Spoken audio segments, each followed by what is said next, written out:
Hello, Internet.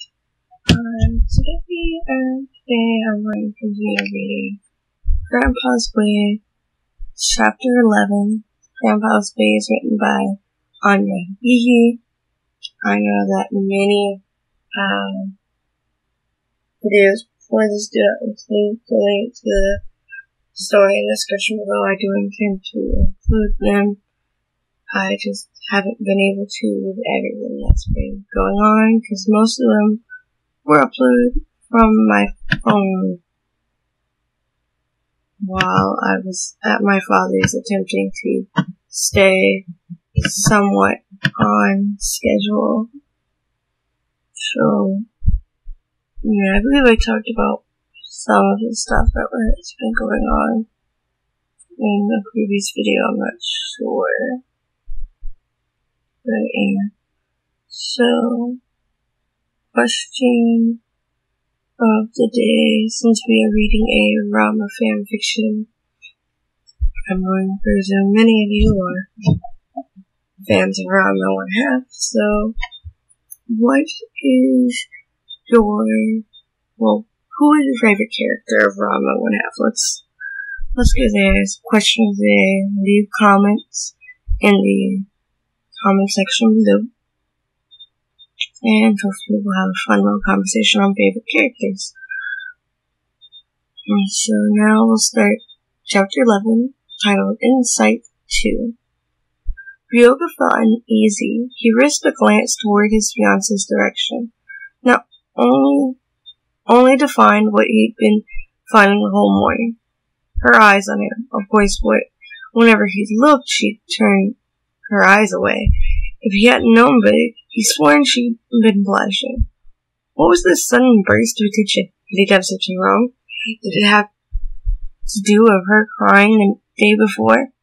He had asked her that night, but she said that the talk with his mother had helped her a lot, and that in fact she was being silly, so it really had been nothing. Besides, the look in her eyes wasn't angry, nor disgusted, nor a combination of both. She looked curious. What about was a mystery to him? Feeling her eyes on him again, he hid a smile. So he didn't know why, it felt kind of nice, as well as unsettling, and made him feel self-conscious. He resumed his attention to the TV, trying to tune off the piercing eyes on his neck as the latter feeling resurfaced. At lunch, she was behaving completely different, as if she was lost in thought, her eyes downcast. She was very quiet, too.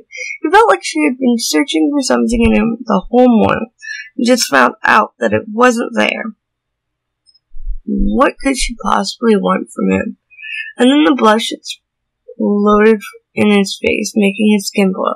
Could it be that she actually wanted something from him? Could it be that she actually felt disappointed because she thought he wouldn't comply? She sighed deeply, and he averted his eyes. She looked sad again. He was polishing the wooden floor of the dojo when she came in, wearing an undecipherable look.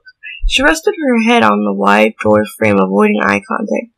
Mom wanted me to ask if you need any help since Ron-chan's not around today. No, I'm okay, thanks. For some reason, she just stood there, watching him work. What's wrong with you today? He asked out of the blue, making her jump a little. Nothing. Why? You seem, I don't know. Are you feeling okay? He stopped buffering as he asked the last part, looking at her curiously from his cross-legged position on the floor. She looked down at him and shrugged. Maybe. What's wrong? He inquired. Well, Yukio took a few steps closer, nearly in front of him, though far. Mom said something to me yesterday, but I can't figure out what she meant. What did she say? He felt utterly confused when she blushed from head to toe. That's, girl stuff. Oh, he nodded.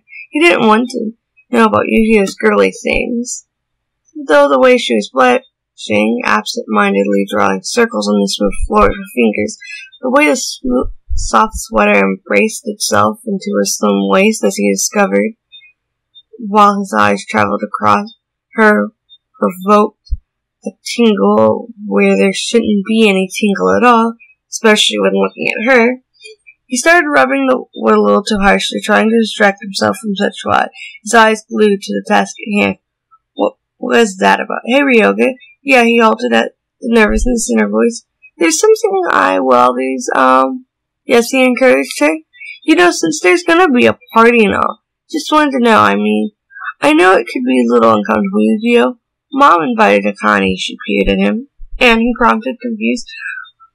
Aren't you going to be a little uneasy? It's our engagement party. Don't you still love her? She blurted. Ryoga blinked. Then a concerned frown took over his face. Is that what's bothering you?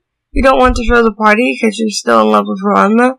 He tried to ignore the inexplicable sinking feeling in his stomach, taking her in her surprised look. What? No, I'm just asking about Akane. Are you still in love with her? He took a deep breath. Maybe it was time to answer the question he asked himself 1,000 times. No, he replied after a moment of silence, her sharp intake of air making him focus on her again.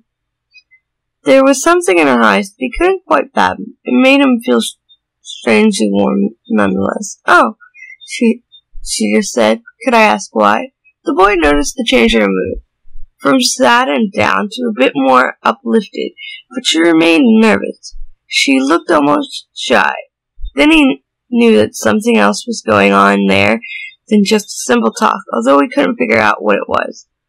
He shook his head at his own thoughts. After the whole P-chan thing he began, I came to realize a lot of things. I had to let go, My feelings weren't what I thought they were anymore. Maybe that's why I decided to tell her in the first place. He looked down, struggling with the unwanted, almost forgotten ache. She just wasn't meant for me. She'd never feel the same way. What was the point in keeping loving her? He asked, rhetorically shrugging. He lifted his gaze towards her, his eyes troubled. He let go for good. He reached that decision for a while back when Akane had asked him to be friends again that day at the restaurant, to be more specific. The shock of spending the night with Yukio for the first time had pushed the fact to the back of his mind, leaving it stored away for later pondering. Funny it was now that such an important matter had resurfaced and not earlier. What about you? He suddenly asked, the thought of his former question popping up in his mind. Me? She looked up, taken by surprise. She was still a little shaken due to his confession. Yeah, do you still love him? She loosened her hair a bit, toying with the hair grip. I guess I know he doesn't love me that way, she continued.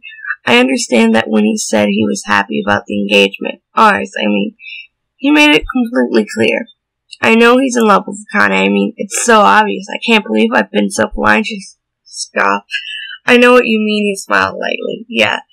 So I resigned myself eventually. I understood that even if I hadn't been engaged to you, he still wouldn't love me the way I wanted him to. Yawn. Not very awake this morning. But you still love him, he stated barely, restraining a growl. Why did that upset him so? She looked like she was searching for the answer. Yes, I do, but I'm not sure how I love him anymore. He blinked. I'm not feeling exactly the same way, I can't explain it yet, but I'm sure it's not the same feeling. Maybe it's different because now I know he doesn't feel the same way. Maybe, he agreed. Anyway, like you said, it's pointless. We're at the same situation here, it seems. I guess I'm a little ahead of you, he taunted. He felt a bit relieved. She had unknowingly admitted that she was ready to try to let Ranma go. What do you mean? I've had a lot of time to, heal up before we found out we were engaged. You had to process 2 shocking, life-changing news connected somehow in a very small amount of time. That ought to be confusing. Maybe with all the craziness your moving in brought on, you haven't had any time to actually analyze things through. I know I haven't. She suddenly giggled, startling him. Well, what do you know? Here you are, making sense for once in your life. Very funny, he rolled his eyes. You were right, though. Even with all the thinking I've been doing, I still haven't got an answer for that. I'll find it, though. Oh, he was curious. What you've been thinking about, then? It was her time to be startled. Things, life-changing events make you wonder a couple of things. As girl stuff, she spouted. It wasn't like she was going to tell him that she'd been thinking about him a lot. Okay, he nodded. They remained silent for a moment. Ryoga continued to work on another spot on the floor, Yukio looking through the large window. Are you going to let me know when you find your answer? Would you like me to? She asked carefully. You brought it on. Besides, I've told you, it's only fair. I will then, she smiled at him, though he didn't respond. It was then that when Aiko called them for dinner.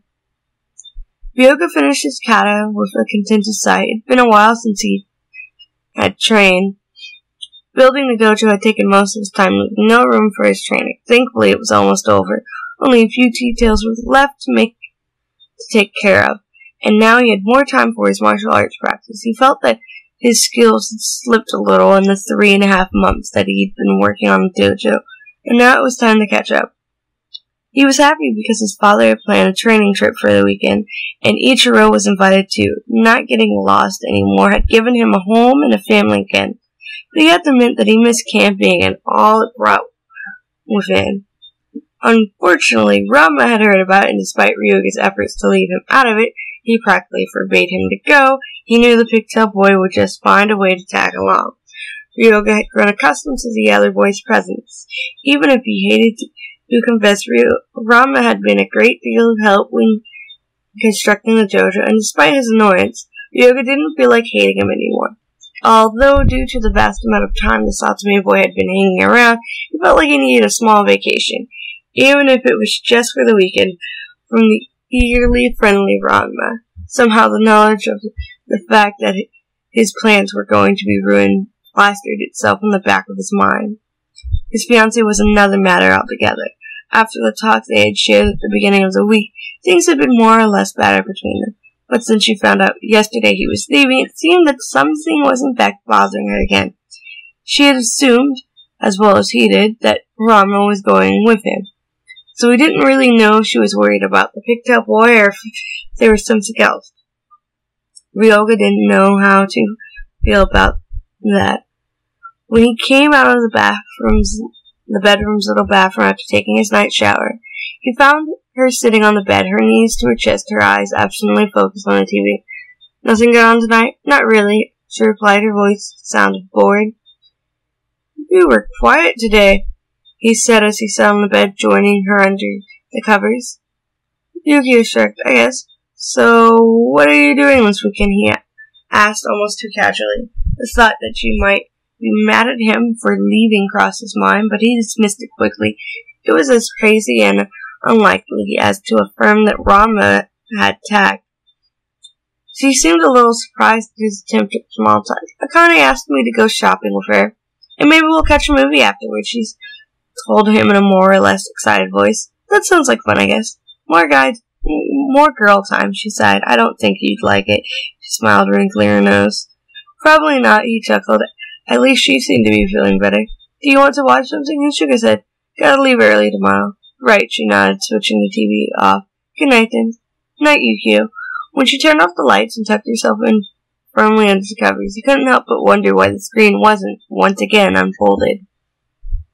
The movie had been great. She got new clothes and a new pair of shoes. She'd been giggling all day over Connie's naughty remark about a certain fiancé of hers, sometimes adding a few herself, as she thought. Rama had managed to smuggle himself into the camping trip. But now it was Saturday night, and she found herself surfing through channels once again. Her grandparents had come to have dinner with Aiko and herself, but they'd gone early since they had to open up Yuki-chan's for Sunday's lunch rush, and her mother-in-law had already gone to bed. Turning the TV off, she slumped onto her bed, puffing. Why did that jackass have to leave? Why did he have to leave her alone with her thoughts? If he wasn't around to distract her with his stupidity and shyness, or with his curses to the Satome boy when he was asleep, there was nothing refraining her from thinking. Now that she was alone in the big, cold bed, pondering was inevitable. He poked at the fire with a large stick, scorching it. Rama and the adults were already in their tents, snoring softly. He'd gone to sleep too, but after half an hour, he found it impossible. The fire cracked up, startling him. He'd forgotten how much open his mind was out there in the peace and calmness of the wilderness night. He'd forgotten how much time to think he used to have. Thought after merciless thought crashed against his brain, every one of them demanding analysis or explanation, usually both. He started with the most important of his list. Thankfully, the economy matter had been put to sleep. He found his answer the other day, and it didn't bother him anymore. The big directional problem, well, that had been taken care of too. However, there was still his Jusinkyo issue, although it hadn't been causing any trouble at all. In fact, he couldn't quite recall the last time it changed. It seemed that Lady Luck was on his side for once in his life. His three major dilemmas were either solved or at standby. So why was his mind so troubled? Yukio, her answer, her behavior. Well, there you go, Brain, he sighed, placing his hand between his hands. Why was he worrying about her? They were engaged, okay, but that wasn't enough reason for him not to be able to sleep. He began thinking of her. She had a temper, that was undeniable. But as time went by, he learned to not stand in her way. She almost never hit him anymore. Almost. They had accepted the engagement, both for obligation and honor. Neither of them had wanted to marry the other. Fair enough. They shared a bed. She put a barrier between them. He hadn't mind, though she was the one who crossed it. They had learned to have civilized talks. In time, they had even started to get along. She started hearing him out. He started speaking his mind more up. That's some improvement. There's no physical contact. Understandable. He was over Akane. She wasn't over Rama yet. That stung. Why? Ryoga blushed, unable to respond to his own question, though he admitted to himself that the fact that she still hung on to her former fiancé made him utterly upset. But why indeed wasn't she over Rama yet? He knew that he had more time than her to heal the wounds of an unrequited love. But why did she still love him? After all the pain he caused her, Rama didn't want her no more than as a friend anyway. He told her so himself. Moreover, she had admitted it was pointless, so why? He had so much more to offer than the pigtail boy. He had a big home, a loving family, a blooming job to sustain her and their someday coming children. He was stubbornly determined to do something in his hands to make her happy, even if just to see that sweet smile on her face, or the way her eyes lit up whenever he... Okay. What? Okay, I didn't just think that. It was true that he was extremely grateful to her for giving him a chance to have a normal life by accepting their engagement, but actually assuming that they would have a nice, loving relationship was another thing altogether. It was ridiculous to even think about the possibility. She didn't want him. He didn't want her. Things were like that. They were going to be husband and wife because they had to. Otherwise, their lives would be ruined.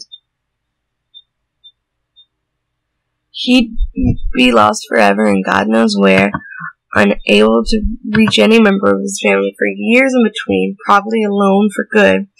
She'd be forced to live in shame, eternally banned from her family name and trade. Their engagement was nothing more than an obligation imposed by a crazy but dangerous, powerful old man, selfishly cursing them to live a life together for his own delight. The families would be joined and he'd be happy, something that benefited both of them. There were absolutely no feelings involved. Even becoming friends seemed like an impossible prospect to him. The girl had always bossed him around and mistreated him as if he were a disposable tool. Would she even like him now that she was obliged to spend the rest of her days by his side? Yeah, right. It was miraculously enough that she made the effort to get along, or at least tried to do so. What were you supposed to do when you feel when you were forced to live with someone anyway? There was no physical contact, there was no sexual attraction, and there was definitely no affection. That was understandable. They were being forced to be together. Their families couldn't just expect them to fall in love with each other in the blink of an eye, if ever.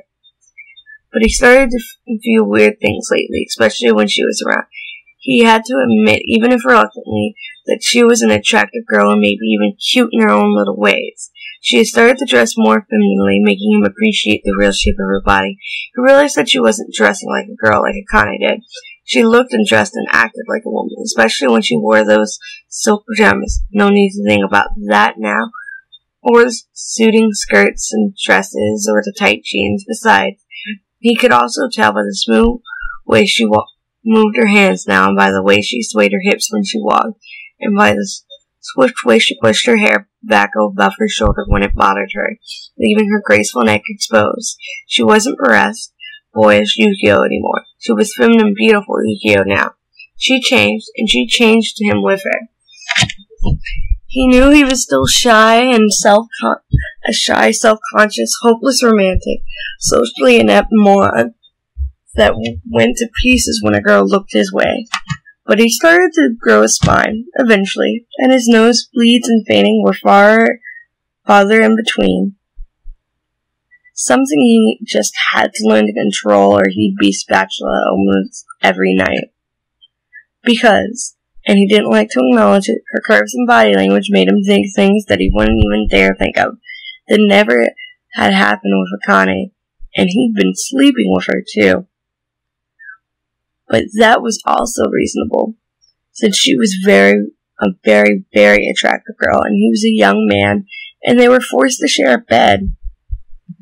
And they would sleep close to each other, even if they didn't want to, and they would accidentally brush their fingers against the other's skin, or wake up to the other's sleeping face right in front of them, and she smelled good. And those pajamas. How could she wear those pajamas? How could he not get all worked up when she flashed her legs at him in those impossibly tiny shorts? Or how could he refrain himself from looking at the movements of her breast would do when she breathed evenly while asleep? And why the hell didn't she unfold the screen anymore? Calm down. He cleaned away the blood from his nose. How indeed could she do this to him? She was driving him crazy, he confessed to his mind, and it'd be so long since he'd had any physical contact at all. Last time it'd been with Akari, and it'd been right after the whole Akane ordeal, when he'd been all broken and vulnerable. That had been a mistake. He'd known right afterwards, but he had desperately needed it at the time. Someone to tell him, show him that he was wanted, even if that someone had preferred his pick form later. Despite that, after a few days, he realized that it wasn't enough. It wasn't even rational. So there was no physical contact, but there was attraction. But what about affection? Do I care for her? He thought back at the time when she'd been crying. His heart had shrunk in his chest, and he had felt so useless, because he hadn't dared to give in to the urge to take her in his arms and hold her until everything was better. And there was this pang of anger and immediately jealousy whenever she talked about her Ron-chan, especially when she said that she still loved him. Nothing had upset him more than that confession. Thinking through his emotions, he settled for the most logical conclusion. Yuki had made him immensely happy by accepting an engagement, by extent giving him a chance to lead a happy life, even if she wasn't into it, too. Even if she was in it, too. He was entirely grateful to her for that. So, in return, he wanted to make her as happy as he could. That was why he felt so rotten when he couldn't find a way to console her that day he found her crying. That was why he felt so angry whenever she mentioned her former fiancé, because Rama, even if unintentionally, hurt her. A lot. Rama has to be removed from her heart. The thought hit him like someone stomping on his head. Rama was surely the cause of Yukio's crying that day, and he was probably the cause of Yukio's moods every once in a while. He knew he couldn't just tell Rama to disappear from her life. He just had to be her childhood friend again, and nothing else. A week from now, he was going to slip a ring around her finger and make her his forever. She just couldn't have another man in her heart. Not that she had him, but it was better. A sudden rush of warmth crawled up his frame as the picture of that moment assaulted his mind. Even if it was Yukio, the prospect of having a true fiancé, a soon-to-be wife, was pretty much appealing to him. He knew that if he were to have a sense of direction or lack thereof for life, he'd never get the chance of settling down and start a family. Who would want a lone, directly impaired wanderer who would also happen to have a weird curse that actually changed him into an animal, and who also was so desperate for affection that could be exasperatingly overwhelming and even dangerous, because he possessed an abnormal strength that he didn't know or maybe forgot how to handle when happy and excited. And let's not forget the fainting and the nose bleeding. Who would want such a pathetic excuse for a man? Thankfully, the presence of his parents and the exertion that building the dojo caused were factors that kept him entertained, and he had calmed down a little and had been able to channelize his excitement and happiness for being able to find his way out of a closet, as did his parents as well, into the creation of something good and useful, and a profitable source of income that relieved him from doing odd jobs. Those were the reasons why he'd been able to grow used to Yukio, to accept the fact that she was his fiancée and he didn't want to be. But also the knowledge that he had a life now. The life he'd always had dreamt of, except that it wasn't with the girl of his dreams. It wasn't Akane, it wasn't a loving, tender stranger who wanted him for who he was, not for what he changed into either. It was Yukio. There was the core of the matter. It was Yukio, the only one who could make him happy, as irrational as it sounded. In exchange, he was going to make her happy too, because he owed everything good in his life to her, for the sacrifice he knew she'd done, her freedom. Can't sleep, P-chan? A cup of coffee appeared in front of him. He took it, started seeing Rama sitting on a log next to him, pouring himself some coffee from the thermos as well. "What you doing up?" the Fang boy asked viciously. "Woke up to go to the bathroom and spotted you here," he shrugged. "What about you?" "Couldn't sleep," he mumbled evasively. "Miss Yu-chan, huh?" What? He jumped. "Why do you think I miss her?" "Shh, relax, man. You're gonna wake up your dad," the other boy shushed. "Look, I just thought it's kind of weird for me to sleep without hearing the snoring panda, so I just thought it'd be hard for you to sleep without her presence, that's all." Ryoga glared at him. I never meant to imply anything, Bacon Breath, he sighed, sipping a sip from his cup. He just kept looking at the fire, his mind spun by the realization of how true Rama's words were. He hadn't been able to sleep because she wasn't there. It was like that time when he had woken up really early and had to go looking for her, not understanding why, but 10 times stronger. How about an explanation for this? So what, Satome? Do you miss her? He asked sincerely. I guess. I don't know. Do you miss Akane? He shot at. Yeah, a lot. You gaped at the open admission. Just don't tell her, okay? The pigtail boy blushed, something new to Ryoga. You're in love with her, aren't you? He smiled despite himself. He'd always known. Rama just nodded, too embarrassed to say anything. I've always admired, he began, uncertain what. I've always admired the way you show your feelings so openly, Ryoga. I mean, I know it took a lot of courage to tell Akane how you felt, and about, the curse, but you did. Even knowing that she was going to break your heart, you did. And you only saw her like 5 times every few months. And here I am, more than 2 years of living with her, unable to say a word. Habiki looked at his friend in awe. Did he actually say that he admired something about him? Did he actually admit that Ryoga had more or less won over something? Why don't you tell her? She loves you. I can't do that to her. Put her in such danger. What do you think Shampoo and Kodachi would do? And there's Kuno too. And then he'll probably find a way to make it profitable. AKA worse. Oh, that. I know that you are going to help us. And I'm thankful. I'm glad that you're on our side now. Ryo smiled at his declaration. I've always been on Akane's side, no matter what she chose. Rama smiled. But I can't do it. It's too risky. Well, when you feel ready, let me know, okay? Sure, Rama nodded. Please. He'd never gotten such an offer from his best friend, for him anyway. What lit up a bowl above his head. You're just happy that I didn't choose you, Chan, aren't you? He stayed with a smirk. The coffee Ryoga spat almost put down the fire. Rama just had to laugh.